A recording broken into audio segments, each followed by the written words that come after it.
Баршаңызға қайырлы күн достар. Бүгін сіздермен ашымық көже жасайтын боламыз. Қазір шілде айында нағыз шөлді қандыратын көже. Кейбір жерлерде айран көже дейді, кейбір жерлерде жүгері көже деп атайды. Магазиннің зиянды сусындарынан гөрі осындай денсаулыққа өте пайдалы көжені жасап тұрмыздар. Көжеге мен сары жүгері, ақ жүгері және бидай қосып жасайтын боламын. Кейбір жерлерде тары қосып жатады, перовкамен де жасайды және күрішпен де жасап жатады. Мен осы жүгері қосылған түрін жасаймын. Ыдыстарға әрқайсысынан бір уыстан салып шығамын.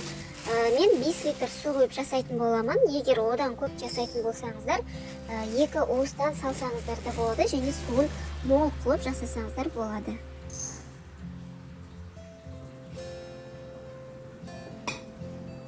Ал енді бізге көжемізге айранмен қоса тағы да құрт та қажет. Құрттың да үстіне су құйып жібітуге қалдырамыз. Барлығының үстіне салқын суды толтырып құйып шығамыз және дәндерді 2 сағатқа жібітуге қалдырамыз. Сол кезде көжені қайнатқан кезде дәндеріңіз жылдам пісетін болады.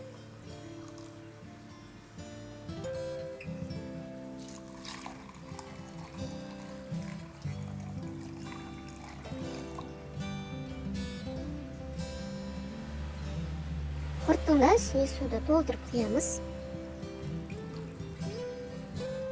Дәндеріміз суда 2 сағаттай тұрды. Енді суларын төкіп тастаймыз.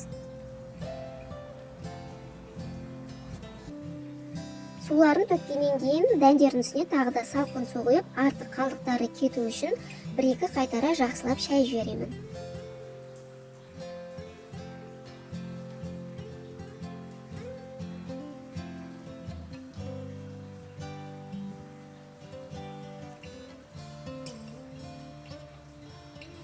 Ал енді көжені қайнататын қазанымызға дәндердің барлығын салып шығамыз. Мынанша дәнге мынанша литр су құю керек деген заңдылық жоқ. Қазір жаз айы, күн ыстық болған соң суын мол құйып жасайтын боламын.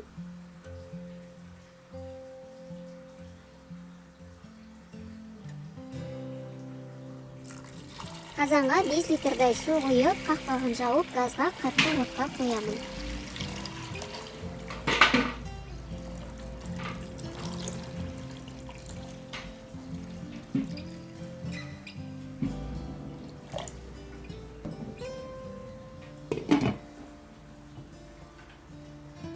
Қазан қайнай бастаған кезде бетіне осындай көбіктер шығады. Көбіктерді міндетті түрде алып тастаймыз.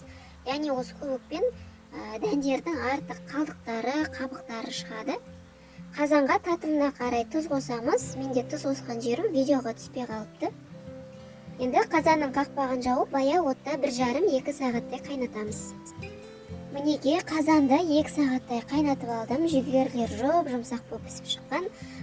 Қазір ыстық болып тұр. Енді толығымен суытып алатын боламыз.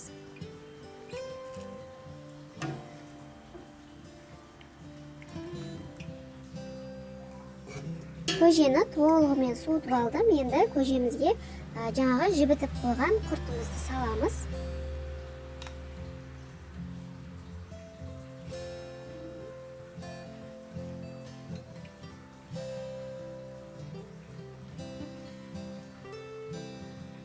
Енді айранымызды құямыз. Мендегі айран қолдың айраны. Айранды осылай сүзгіден өткізіп құятын боламын. Айранды сүзгіден өткізіп құйсаңыздар, көженің ішінде іртік болмай, біркелкі әдемі болып шығады.